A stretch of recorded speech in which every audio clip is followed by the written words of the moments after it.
തീ കൊളുത്തിയത് America, Israel. ആളിക്കത്തിക്കുന്നത് Iran. പശ്ചിമേഷ്യയിലെ ഈ തീപ്പൊരി ചിതറുന്നത് ഗൾഫിൽ.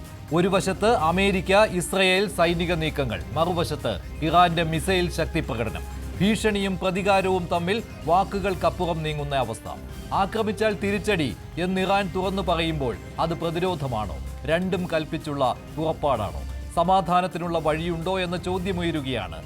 ഖമനേയിക്ക് പകരം നെതന്യാഹു ചോരയ്ക്ക് ചോര തേടുകയാണ് ഇറാൻ. ഖമനേയിയുടെ പിന്മുറക്കാരെയും അവശേഷിപ്പിക്കില്ലെന്ന വാശിയിൽ ഇസ്രയേൽ, അമേരിക്ക. ഹോർമൂസ് കടലിടുക്കിനോട് ചേർന്ന് സൈനിക നീക്കങ്ങൾ ശക്തമാകുമ്പോൾ ലോകത്തിന്റെ എണ്ണ ഹൃദയം തന്നെ ഭീഷണിയിലല്ലേ?